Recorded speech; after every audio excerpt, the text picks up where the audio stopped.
The U.S. federal government is shut down. But this time, it's not about some huge, sprawling budget fight. It's a battle over one single, incredibly divisive issue. Let's get into our explainer on the shutdown stalemate. Yep, that's right. We're now on day 7 of the government shutdown. That means hundreds of thousands of federal workers aren't getting paid, and all sorts of government services are just grinding to a halt. So how in the world did we get here? You might think it's about the entire federal budget, but believe it or not, this whole mess, it all boils down to just one single disagreement. And that one thing is healthcare, specifically a fight over funding for something called the Affordable Care Act subsidies. This is the logjam. This is what's keeping the government's doors closed. Okay, so what exactly are we talking about? Well, these subsidies were beefed up back in 2021 during the pandemic to make health insurance cheaper. For millions of people who get their plans on the ACA marketplace, this aid directly lowers their monthly bills. And here's the fundamental divide. Democrats have drawn a line in the sand. They're saying they will not vote to reopen the government until these subsidies are extended. And Republicans? They're saying they won't even talk about healthcare until the government is back up and running. It's a total standoff. Let's break down the strategy on each side, starting with the Democrats. Right now, they are presenting a completely united front, and they believe they have a very powerful weapon in this fight: you, the American public. This quote from Senate Majority Leader Chuck Schumer really says it all. Their whole strategy is based on the belief that voters want this healthcare support and that those same voters are going to blame Republicans for the shutdown. So their game plan is really a 3-part bet. First, they think the polling is on their side. Second, they're using the calendar as leverage because they know that notices of premium hikes are about to go out, creating huge public pressure. And third, and this is a big one, they know that a lot of the people who are about to get hit with those higher costs live in Republican districts. Now, on the other side of the aisle, the Republican situation is, well, it's a lot more complicated. They aren't one single group with one single message. They're actually a mix of competing factions with very different ideas on how to handle this.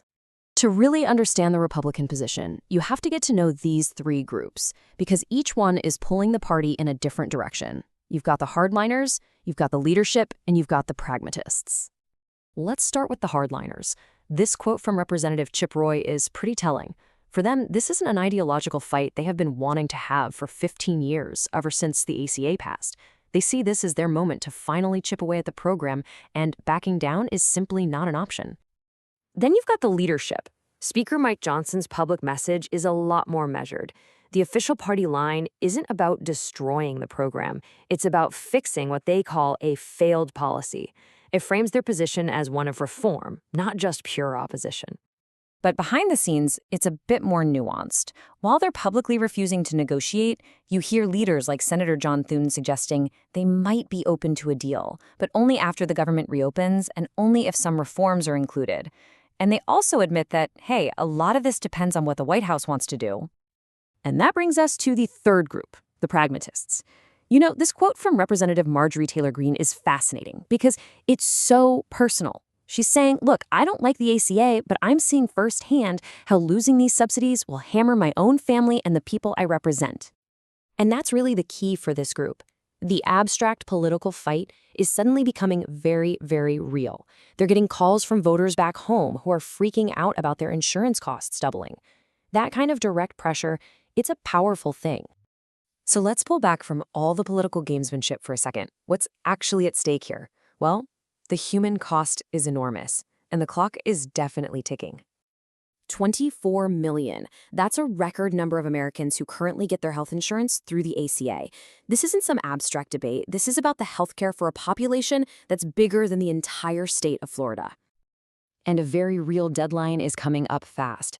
In just a few weeks, those 24 million people are going to start getting official notices about just how much their premiums are about to jump.